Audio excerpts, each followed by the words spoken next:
ఈ అహంకారం ఉండకుండా అంతటా అందరిలోనూ దైవాన్ని చూడాలి.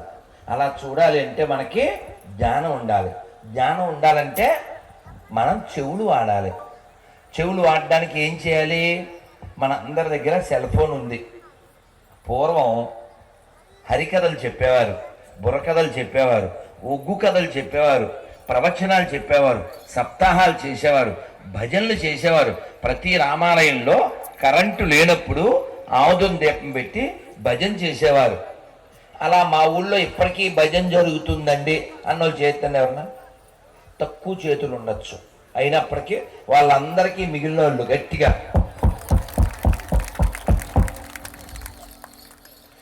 మా మేస్టార్ ఒక ఆయన తిరుపతిలో చిన్న మొక్క నేర్పించారు. ఎంత బాగుందో మీరు కూడా చెప్పండి. చాలా బాగుంది.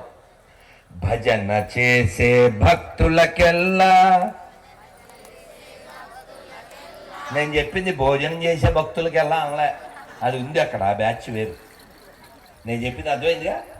భజన చేసే భక్తులకెల్లా, భజన చేసే భక్తులకెల్లా భయములేదోయ్ రామ్ భజన, భయములేదోయ్ రామ్ భజన. ఏమోయ్ నరుడా హేళన చేసేవు, ఏమోయ్ నరుడా హేళన చేసేవు. నవ్వులు కాదోయ్ హరి భజన, నవ్వులు కాదోయ్ రామ్ భజన. భజన చేసే భక్తులకెల్లా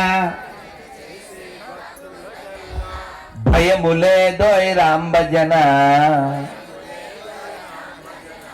బోలో సీతారామచంద్రమూర్తి భగవానికి.